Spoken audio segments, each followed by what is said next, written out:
Hello tout le monde, j'espère que vous allez bien. Aujourd'hui on se retrouve pour un petit tuto comment bien réussir ses semis. Cette année, comme tous les ans, j'ai envie d'avoir des pieds de tomates. Et cette année, j'ai envie d'avoir plus de fleurs sur mon rebord de fenêtre. Je me suis rendu compte que j'avais plus de plants et que ça manquait un peu de couleur. Et en plus, les fleurs, ça va permettre d'attirer d'autres insectes pour éviter d'être colonisé par je ne sais quoi.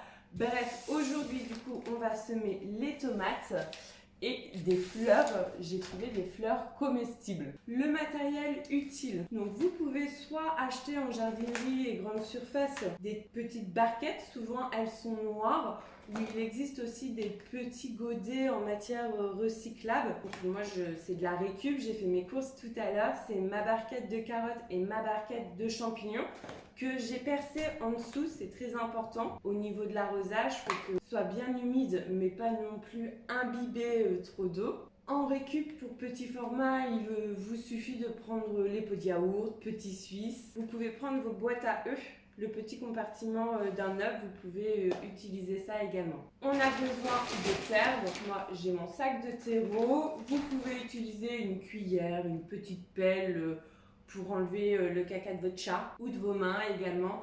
Et on va avoir besoin d'eau. En premier, il suffit de verser de la terre dans nos contenants. J'ai une petite noix de coco pour remplir. Je vais fermer cette porte. Non, je pensais y aller directement à la barquette. Ah ouais, non, c'est peut-être un peu compliqué. Donc j'ai rempli mes barquettes jusqu'en haut. Maintenant je vais venir tasser, pas non plus que ça soit trop tassé, que ça soit un peu aéré, mais pas trop, avec mes mains, ou vous pouvez utiliser une cuillère. Je prends mes graines, donc moi c'est des petites graines, c'est pour ça que j'utilise ce contenant là. Si vous avez des grosses graines, vous allez utiliser plus des petits godets. Donc là je vais venir parsemer de graines et faire en sorte qu'elles ne soient pas trop collées pour pas qu'elles se dérangent. Une fois que vous avez mis vos graines, il faut recouvrir légèrement de terre. Maintenant, les points importants, ça va être l'arrosage. Il faut que votre terre soit toujours humide, mais comme je vous disais, pas trop imbibée. Deux possibilités, vous pouvez soit mettre du spray, soit arroser par le bas. Donc il suffit de mettre un plateau, de remplir ce plateau d'eau et laisser la terre s'imbiber de cette eau. Pour le premier arrosage, vous pouvez y aller bien généreusement. Là, je ne vais pas le faire. Donc, je vais aller chercher un plateau. Je vais le faire devant vous. Donc le premier arrosage, on y va généreusement.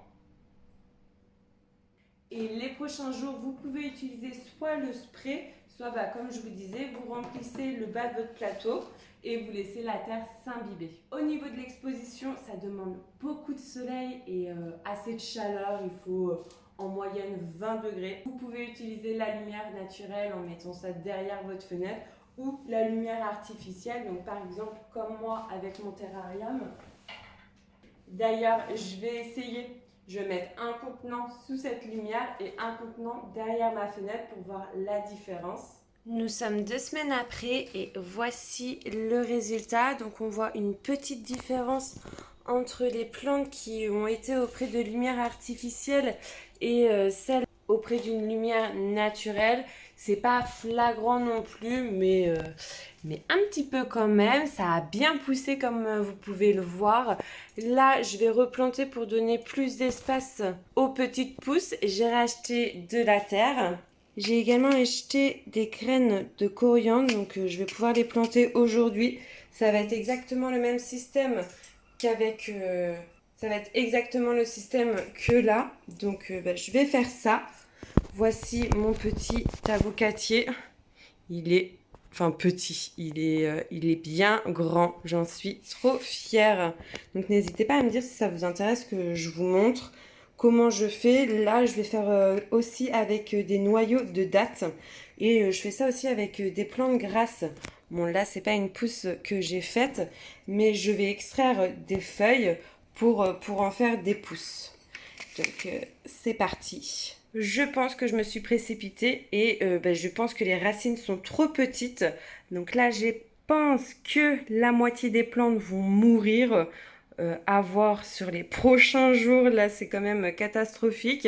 J'ai gardé les 2 pots, j'ai replanté qu'un seul pot. En plus, je vais faire un test. Là, ça va être à l'intérieur, là, ça va être à l'extérieur. J'ai fait ma semis de coriandre, donc voilà. Pour ces pots-là, je vais encore patienter quelques jours à voir. N'hésitez pas à me suivre sur Instagram pour connaître la suite des aventures. Voilà, maintenant vous êtes prêts pour faire vos semis. N'hésitez pas à me poser toutes vos questions en commentaire, à me dire quel semis vous allez faire. J'espère que cette vidéo vous a été utile. Si c'est le cas, n'hésitez pas à liker, à vous abonner à ma chaîne et je vous dis à très vite dans une prochaine vidéo. Bye bye!